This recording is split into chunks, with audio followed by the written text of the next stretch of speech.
Sir ఈ 15,751 మందికి కాకుండా 25,090 మందికి ఇచ్చిన పట్టాల డబ్బులు ఎంతో తెలుసా సార్?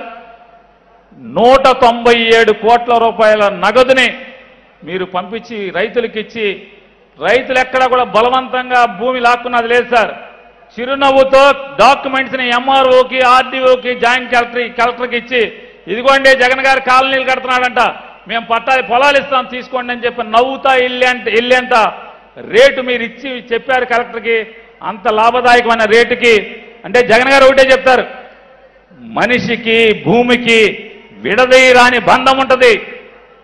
మనిషికి భూమికి విడదీయరాని బంధం ఉంటుంది. చాలా మంది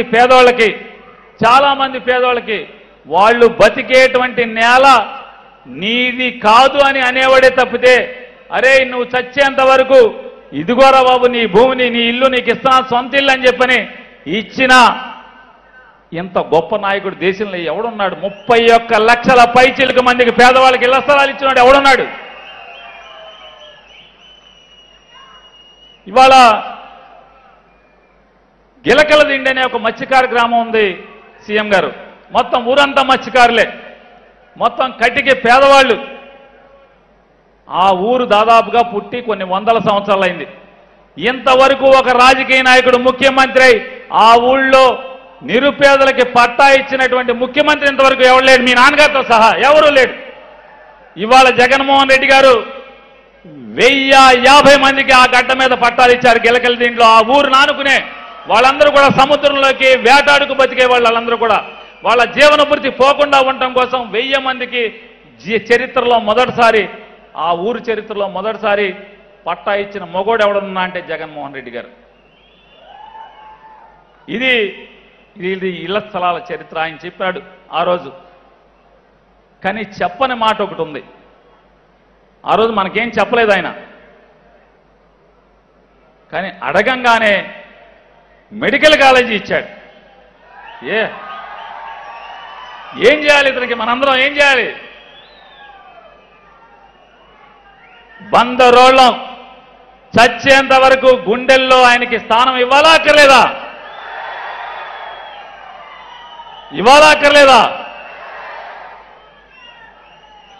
కలగన్నారా ఎవడన్నా? ఎమ్మెల్యేలు ఇంతవరకు చాలా మంది గెలిచారు, నాతో సహా ఓడారు, పైకి పోయారు. ఎవరన్నా మెడికల్ కాలేజీ బందర్లో వస్తుందని ఎవడన్నా మనం ఊహించామా? అరే జగన్మోహన్ రెడ్డి గారిని ఇట్ట అడగటం ఏంటి, అట్ట ఇచ్చేయటం ఏంటి, 2011లో మంజూరు చేయటం ఏంటి, 2021లో మంజూరు చేయటం ఏంటి, 2022లో శంకుస్థాపన చేయటం ఏంటి, 23లో మెడికల్ కాలేజీకి స్టూడెంట్లు వచ్చేయటం ఏంటి?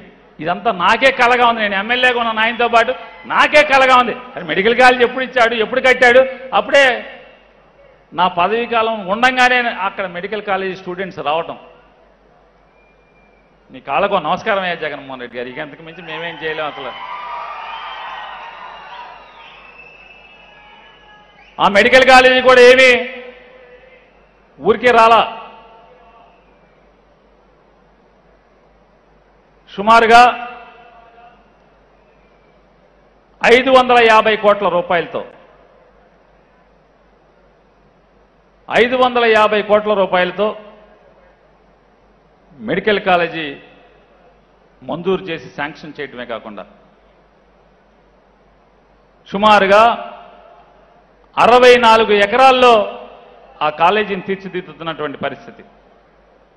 అలాగే ఎన్నికల్లో కూడా మరొక మాట,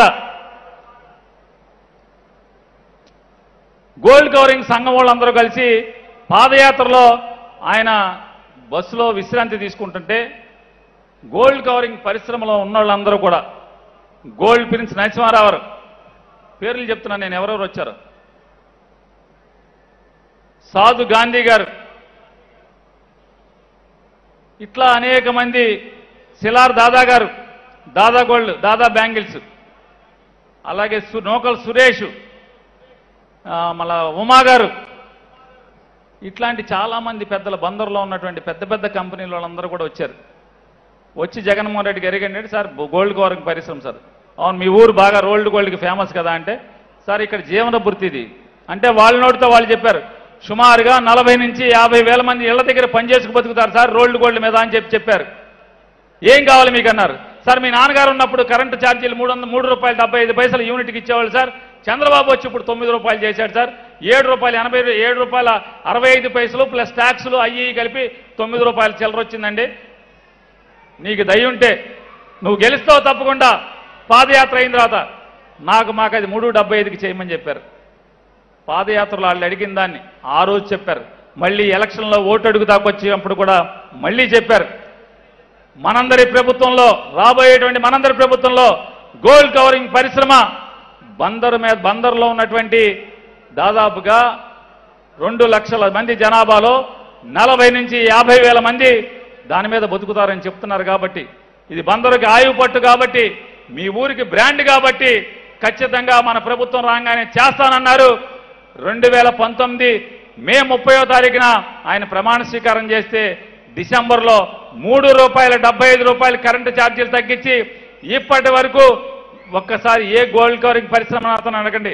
జగన్ గారు చెప్పాడంటే చేస్తాడంటే నా కాదా అనేది ఏ గోల్డ్ కవరింగ్ అయినా అడగండి. ఓటే ఇచ్చి మనకు ఓటే అయిపోవచ్చు. ఏ గోల్డ్ కవరింగ్ కూడా అడగండి. ఖచ్చితంగా ఆ పరిశ్రమ వాడిని అవునా కాదా జగన్మోహన్ రెడ్డి చెప్పాడంటే చేస్తాడంటే కాదా అవునా వెళ్ళిపోతున్నా సార్. తప్పదు. ఆయన జగన్ గారిని తొందరగా ఆయన మాట్లాడించాలి.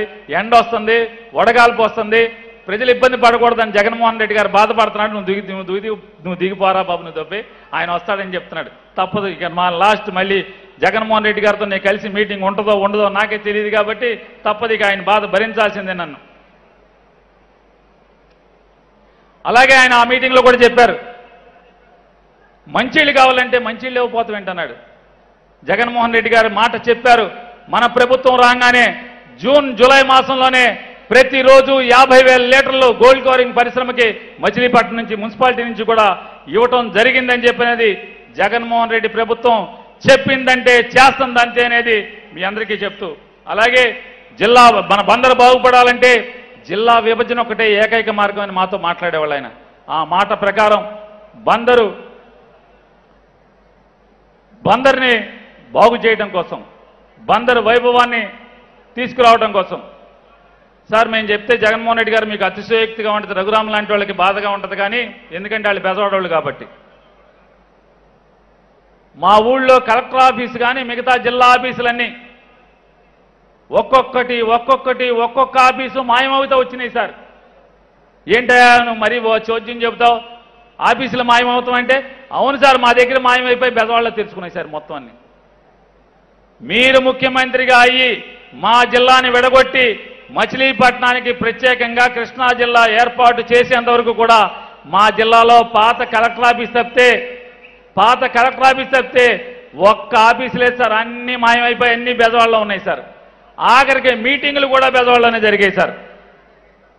సోమవారం మాత్రం కలెక్టర్ గారు వచ్చి మొక్కుబడిగా 1 గంట 2 గంటలు కూర్చుని వెళ్ళేవాడు. మిగతా రోజులన్నీ కూడా కలెక్టర్ ఆఫీస్ అంతా గబ్బిలాలు తిరుగుతూ ఉండేవి సార్.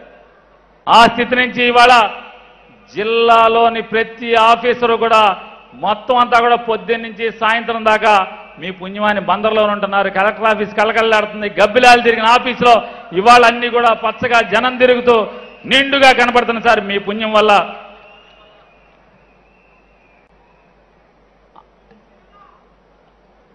మాకు కూడా అర్థమయ్యేది కాదు మా ఊరు తప్పేంటి, అసలు ఈ ఆఫీస్ వెళ్ళిపోతాం ఏంటని.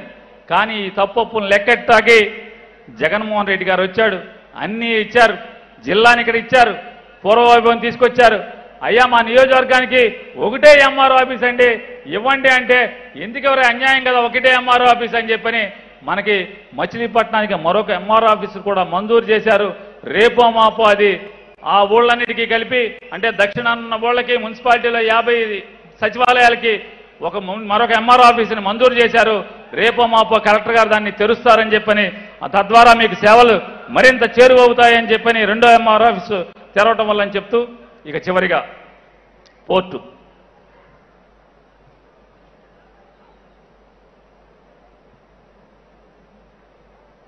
సార్ రాజశేఖర రెడ్డి గారి దగ్గరికి 2004లో నేను ఎమ్మెల్యే అవ్వగానే నవంబర్ మాసంలో ఆయన దగ్గరికి వెళ్ళాను సార్. వెళ్తే ఆయన ఏంటి వచ్చావు అన్నాడు. సార్ మా ఊళ్ళో యాంకరేజ్ పోర్ట్ ఉండే సార్ పూర్వం 70లో 60లో షిప్పు లంగరు సముద్రం మధ్యలో లంగరేస్తే అక్కడి నుంచి పడవల్లో సరుకు తెచ్చేవాళ్ళు, ఇక్కడి నుంచి సరుకులు తీసుకెళ్లి షిప్పులో వేసేవాళ్ళు సార్. దాన్ని మళ్ళీ కాకినాడలో ఉన్నట్టుగా మాకు కూడా రెస్టోర్ చేయండి సార్ అన్నారు. పిచ్చోడాని ఇంకా ఏ రోజుల్లో ఉన్నావు, యాంకరేజ్ పోర్ట్ బతకదు, డీప్ వాటర్ పోర్ట్ అని చెప్పారు. ఆ రోజు ఆయన ఇచ్చిన మాట మేరకు నిలబెట్టుకుని 2008వ సంవత్సరం ఏప్రిల్ 23వ తారీఖున వచ్చారు. మాకు మంచి కౌరు చెప్పారు. కృష్ణా యూనివర్సిటీని ఇచ్చారు. కృష్ణా యూనివర్సిటీని ప్రారంభోత్సవం చేశారు. కానీ ఆ మహనీయుడు మరణించటం, అప్పటి నుంచి మళ్ళీ మీరు వచ్చేంత వరకు కూడా ఎక్కడ వేసిన గొంగళి అక్కడే ఉంది. మీరు ఇంకొకటి కూడా గమనించాలి సార్. నక్కజిత్తుల చంద్రబాబు నాయుడు అమరావతిలో తనకి, తన వంది మాగదులకి వేలాది ఎకరాలు అక్రమంగా, అక్రమ సంపాదనతో, నల్ల డబ్బుతో అక్కడ పేదలకు ఉన్నటువంటి భూములన్నీ కూడా వాళ్ళకి డబ్బు ఎరచూపి ఆ పొలాలను తీసుకుని, అది మాత్రం స్టేట్లో ఆ పొలాల రేట్లు మాత్రమే పెరగాలి, ఇంకా ఎక్కడ పొలాల రేట్లు కూడా పెరగకూడదు. మీరు ఆశ్చర్యపోతారు సార్. బందర్లో పోర్టు అనుకుంటున్నాం, ఇక్కడ భూముల రేట్లు కానీ ఈ పరిసరాల్లో ఎక్కడా కూడా పెరగకూడదు. ఎంత దుర్మార్గమైనటువంటి ఆలోచన. 33,000 ఎకరాలు, 22 గ్రామాలు, శ్మశానాలు, పంట కాలువలు, రోడ్లతో సహా బలవంత భూసేకరణ చట్టం కింద మమ్మల్ని అందరినీ కూడా బిగించి, తద్వారా అమరావతిలో తను నారాయణ ఆస్తులు మాత్రం ఆకాశానికి ఎలగాలి, జిల్లాలో ఉన్నటువంటి మిగతా ప్రాంతం అక్కడ అంతా కూడా కబంధ హస్తాల్లో ఇరుక్కుపోయి ఎక్కడ వేసిన గొంగళలాగా అక్కడే ఉండాలనేటువంటి దుర్మార్గమైనటువంటి ఆలోచనలు చేసిన పరిస్థితి మీకు చెప్పుకున్నాం సార్. ఇక అలాగే మీరు బందరు పోర్టు నిర్మాణానికి పనులు ప్రారంభోత్సవం చేసి మా అందరి కలగా ఉన్నటువంటి బందరు పోర్టు నిర్మాణం నిజమని నిరూపించినందుకు మనస్ఫూర్తిగా మరొక్కసారి మేము ఏం చేసినా ఎప్పటికీ మీ రుణం తీర్చుకోలేనిదిగా బహిరంగంగా మీకు తెలియజేసుకుంటూ, కాకపోతే నేను కూడా సాధారణమైనటువంటి మనిషినే. మీరు ఎన్ని చేసినా, ఎన్ని కోరికలు తీర్చినా ఇంకా ఏయో కోరికలు వస్తాయి. ఆ కోరికలు పెద్ద ఏమీ కాదు, మీరు కంగారు పడద్దు. మెడికల్ కాలేజీ మీరు ఇచ్చారు, ఇవాళ రేపో మాపో ఓపెన్ చేయబోతున్నారు, దాంట్లో పిల్లల్ని చేర్చబోతున్నారు. కానీ పాత హాస్పిటల్ 550 పడకలు ఉన్నటువంటి ప్రస్తుత పాత ప్రభుత్వ ఆసుపత్రి మెడికల్ కాలేజీలోకి షిఫ్ట్ అవటానికి మరొక 2 ఏళ్ళు 2.5 ఏళ్ళు పట్టే అవకాశం ఉంది. కాబట్టి ఆ మెడికల్ కాలేజీకి ఆనుకుని రైలు పట్టాలు ఉన్నాయి సార్, రైల్వే గేట్ ఉంది. ఎవడన్నా నాకు కూడా వయసు పెరిగిపోతుంది, రేపు ఏదైనా గబాలన 108కి ఫోన్ కట్టి హాస్పిటల్కి వెళ్ళాలంటే దారిలో గేట్ వేసి ఉంటే ఈ గేట్ దాటే పరిస్థితి ఉంటుందా, మెడికల్ కాలేజ్ హాస్పిటల్కి వెళ్ళే పరిస్థితి ఉంటుందా లేదా అర్థం కాని పరిస్థితి ఉంటుంది. కాబట్టి దయచేసి మీరు ఆసుపత్రి ఇచ్చిన వాళ్ళే ఆ ఆర్ఓబిని కూడా మంజూరు చేయమని శాంక్షన్ చేసి దాని పనులు ప్రారంభోత్సవం చేస్తే హాస్పిటల్కి ఎటువంటి ఆటంకం లేకుండా ఎవరికి ఇబ్బంది వచ్చినా ఖచ్చితంగా మీరు ఇచ్చినటువంటి 108లో హాస్పిటల్కి వెళ్ళి బతికి తిరిగి వచ్చేదాకా అవకాశం ఉంటుంది. కాబట్టి 100కి 100% ఆ రైల్వే వంతెన నిర్మాణం చేయమని కరకరారం వైపున మీకు వేడుకుంటూ, అలాగే మా ఊళ్ళో ఒక అంబేద్కర్ భవన్ ఉంది సార్, దాన్ని ఒక 5 కోట్లతో పునర్నిర్మాణం చేయటమా లేదా బాగు చేసి దాన్ని ఏసీ హాల్ చేయటమా ఏదో ఒకటి చేయమని చెప్పని కూడా మిమ్మల్ని కోరి ప్రార్థిస్తున్నాం సార్. అట్లాగే మా ప్రాంతంలో తీర ప్రాంతం అంతా కూడా ప్రభుత్వ భూమి అత్యధికంగా ఉంటుంది సార్. దానిలో తీర ప్రాంత గ్రామాలైనటువంటి పెదపట్నం, కానూరు, తాళ్లపాలెం, అలాగే చినగరగ్రహారం, పెదగరగ్రహారం, అలాగే గరాల దిబ్బ, పోలాటితిప్ప, పల్లెతుమ్మలపాలెం, కోన, పాతేరు, కేపీటీ పాలెం, వాడపాలెం, యాదర, రుద్రవరం, గుండుపాలెం, చిన్నాపురం ఈ గ్రామాలన్నింటిలో కూడా ప్రభుత్వ భూమిలో పూర్వం ఎప్పుడో నాకు ఊహ తెలియనప్పుడు ఎప్పుడో పట్టాలు ఇచ్చారంటే ఎవరికో, అది ఎవడు కూడా స్థానికుడు కాదు. వాళ్ళు ఏ రోజు కూడా భూములోకి దిగలేదు, ఒక్క రోజు కూడా వచ్చి సాగు చేయలేదు. పట్టా ఎవడిచ్చాడో ఆడు ఎక్కడ తీసుకుపోయాడో తెలియదు. కానీ గడిచిన 30-40 సంవత్సరాలుగా అక్కడ ఉన్నటువంటి స్థానిక పేదలు అనుభవిస్తున్నారు సార్. కానీ వాళ్ళ చేతిలో పట్టాలు వేస్తారు. అందరూ కటిక పేదలు సార్. వాళ్ళందరూ కూడా ఆ భూమిని నమ్ముకుంటున్నారు, ఆ భూమిని సాగు చేసుకుని బతుకుతున్నారు. కానీ వాళ్ళకి ఒక్క ఆధారం కూడా లేదు సార్. 2018 సంవత్సరంలో చంద్రబాబు వచ్చి ఆ భూములన్నింటినీ కూడా ప్రభుత్వ భూములుగా అనుభవదారులంతా కూడా ఎవరిని కూడా అందరినీ తుడిచేసి మొత్తం అనుభవదారులు ఎవరు లేకుండా మొత్తం ప్రభుత్వ భూమి కింద రికార్డు తారుమారు చేశాడు. కాబట్టి ఆ భూముల్లో ఉన్నటువంటి అనుభవించేటువంటి ప్రతి పేదవాడికి, అర్హత గల ప్రతి పేదవాడికి కూడా వ్యవసాయ భూమికి పట్టా మంజూరు చేయమని చెప్పని మిమ్మల్ని కోరి ప్రార్థిస్తూ, నాకు ఈ అవకాశం కల్పించినటువంటి జగన్మోహన్ రెడ్డి గారు మాట్లాడాల్సినటువంటి అవసరం ఉన్నప్పటికీ కూడా బాగా స్వార్థ బుద్ధితో మా ఊరికి ఇచ్చిన ఇంకా చాలేదని చెప్పని మరిన్ని కోరికలు కోరటానికి ఇంతసేపు మీ ముందు మాట్లాడినందుకు నన్ను మన్నించమని, అలాగే మరొక్కసారి మేము బందరోళం పెద్దగా డబ్బున్నోళ్ళం కాదు సార్, పేద మధ్యతరగతి వర్గాలలో. అయినా సరే మాకు డబ్బుకి పేదరికం ఉందేమో కానీ, డబ్బుకి లోటు ఉందేమో కానీ మాకు ఎవరన్నా మేలు చేస్తే చచ్చేంత వరకు ఆ మేలు చేసినటువంటి గుండెల్లో పెట్టుకు పూజించేటువంటి గొప్ప గుణం ఉంది జగన్ గారు. ఖచ్చితంగా మీరు మా ఊరికి చేసిన ప్రతి మేలుకి మేమందరం చచ్చేంత వరకు కూడా మా గుండెల్లో మిమ్మల్ని చిరస్థాయిగా స్థానాన్ని కల్పిస్తామని చెప్పని బందరోళ్ళం అటువంటి వాళ్ళం. అందుకే మమ్మల్ని బందరు పిచ్చోళ్ళు అంటారు. పిచ్చోళ్ళు అంటే ఎవరిని ప్రేమించినా బందరోళ్ళం పిచ్చిగా ప్రేమిస్తాం. మాకు ఇన్ని మేలు చేసిన వాడిని జగన్ని ప్రేమించకుండా ఉంటామా? మరొకసారి జగన్కి జేజేలు చెప్తూ, రాజశేఖర రెడ్డితో పాటు నేను కూడా పనిచేశాను. కానీ రాజశేఖర రెడ్డిని కూడా మరిపించేందుగా నేను ఓట్లు అడుక్కున్నప్పుడు ఏదో అనుకున్నాను. మా నాన్న ఒక అడుగు వేస్తే నువ్వు 2 అడుగులు వేస్తానంటే ఈయన బస్సు కవర్లు ఆయనలాగా ఎక్కడ చేస్తాలే అనుకున్నా. తీవ్రంగా చూస్తే నేను ఆయనతో పనిచేసిన, రాజశేఖర రెడ్డితో ఎమ్మెల్యేగా పనిచేసిన నేనే రాజశేఖర రెడ్డిని మర్చిపోయి, రాజశేఖర రెడ్డి కంటే కూడా రాజశేఖర రెడ్డి 100 అడుగులు ఉంటే ఈయన ఆకాశం అంత ఎత్తుకు జనం గుండెల్లో ఎదిగినందుకు ఆనందపడుతూ, అటువంటి తండ్రికి తోడుగా ఇటువంటి కొడుక్కి తోడుగా పనిచేసే అదృష్టం నాకు బందరోళ్ళు కల్పించినందుకు బందరోళ్ళందరికీ పాదాబంధాలు తెలియజేసుకుంటూ జై హింద్, జై జగన్. హాయ్ ఫ్రెండ్స్, మా టుడే టుమారో యూట్యూబ్ ఛానల్ చూస్తున్నందుకు చాలా థ్యాంక్స్. మరిన్ని లేటెస్ట్ వీడియోస్ కోసం వెంటనే సబ్స్క్రైబ్ చేయండి. అలాగే ఈ బెల్ ని కూడా రింగ్ చేసేయండి. మా నోటిఫికేషన్స్ అన్ని మీ మొబైల్లో వస్తాయి. అలాగే మా వీడియోస్ మీకు నచ్చితే లైక్ చేయండి, షేర్ చేయండి, నచ్చకపోతే కామెంట్ చేయండి.